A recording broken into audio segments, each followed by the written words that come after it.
Dziś jest z nami Michał Stykowski, którego może Państwo znają.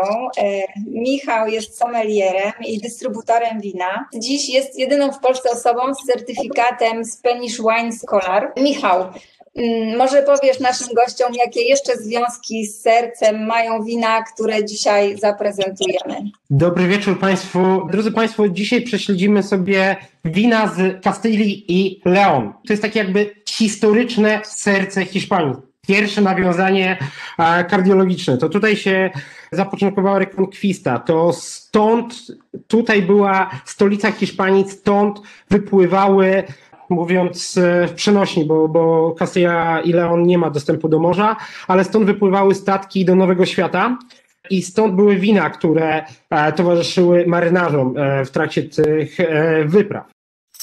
Sama nazwa, Diez Siglos, to jest 10 wieków, to jest 10 wieków tradycji robienia wina.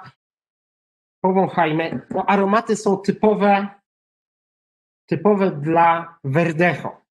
Mamy tutaj cytrusy, mamy odrobinę takich ziołowych, trawiastych, wręcz pokrzywowych takich nut. Bardzo fajne wino, lekko ostrawe w zapachu, ale o to właśnie chodzi Verdejo. Teraz spróbujmy.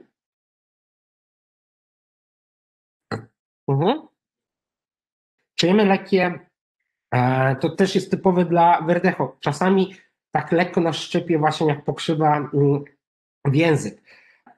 Ta kwasowość jest długa, ja cały czas ją czuję, cały czas te ślinianki pracują. Świetne wino. To wino jest z organicznych upraw. To jest też domena Hiszpanów.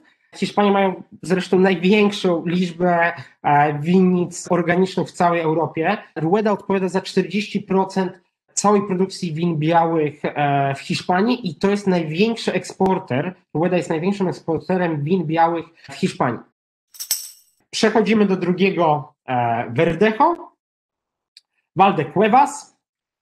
I to jest takie Verdejo w klasycznym stylu. Spróbujmy jeszcze tego wina.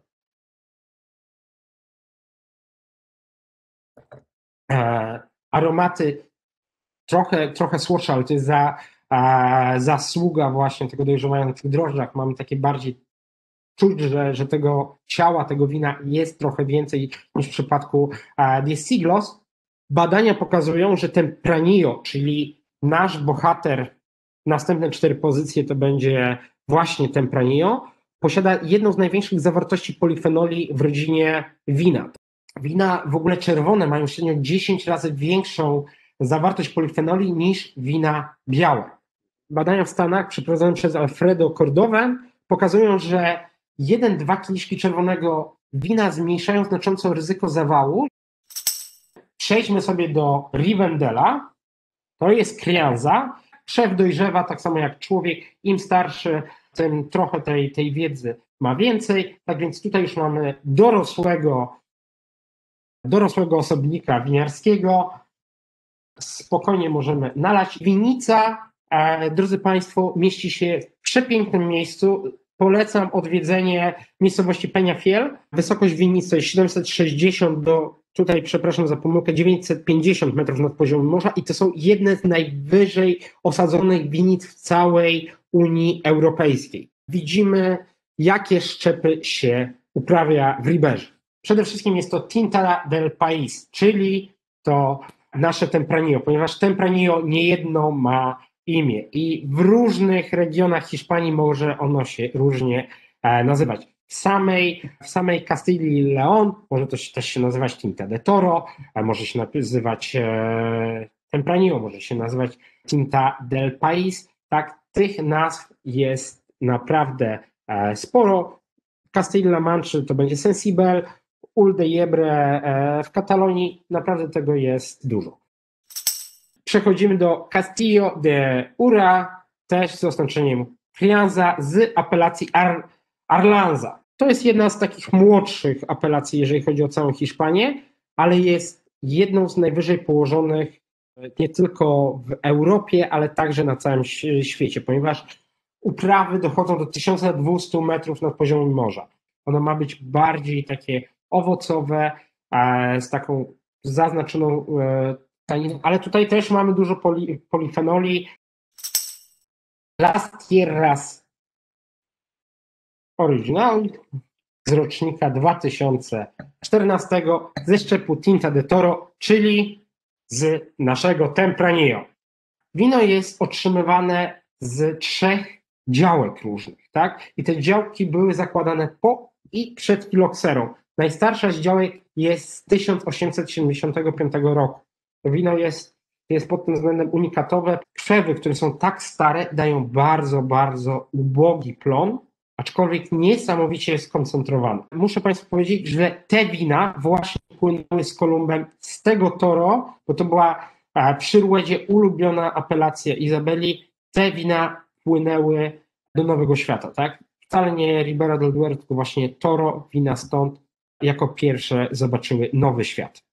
Te wina są świetne jako wina do dłuższego leżakowania. Też polecam te wina jako wina inwestycyjne, które będą miały dużo, dużo większą wartość za kilka lat.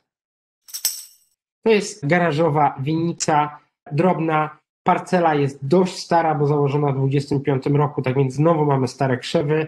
Produkcja jest ograniczona, tylko 478 butelek, tak więc mamy unikaty i właśnie ja za to kocham Tempranillo. Pieprz, śliwki, maliny, skóra. Świetny opis.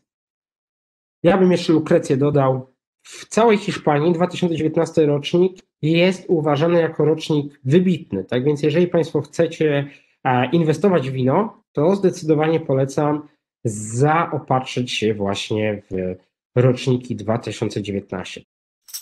Zapraszam na więcej degustacji Degusta Espania. Dziękuję najmocniej Małgosiu, dziękuję Państwu, to było dla mnie przyjemność i ja też zostaję z tymi winami i uwaga, te wina mają potencjał do tego, że nie musimy ich wypić wszystkich dzisiaj, one spokojnie mogą przetrwać tydzień spokojnie otwarte. Tak więc dziękuję Państwu i zapraszam na kolejne degustacje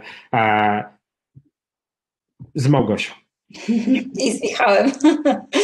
Do widzenia.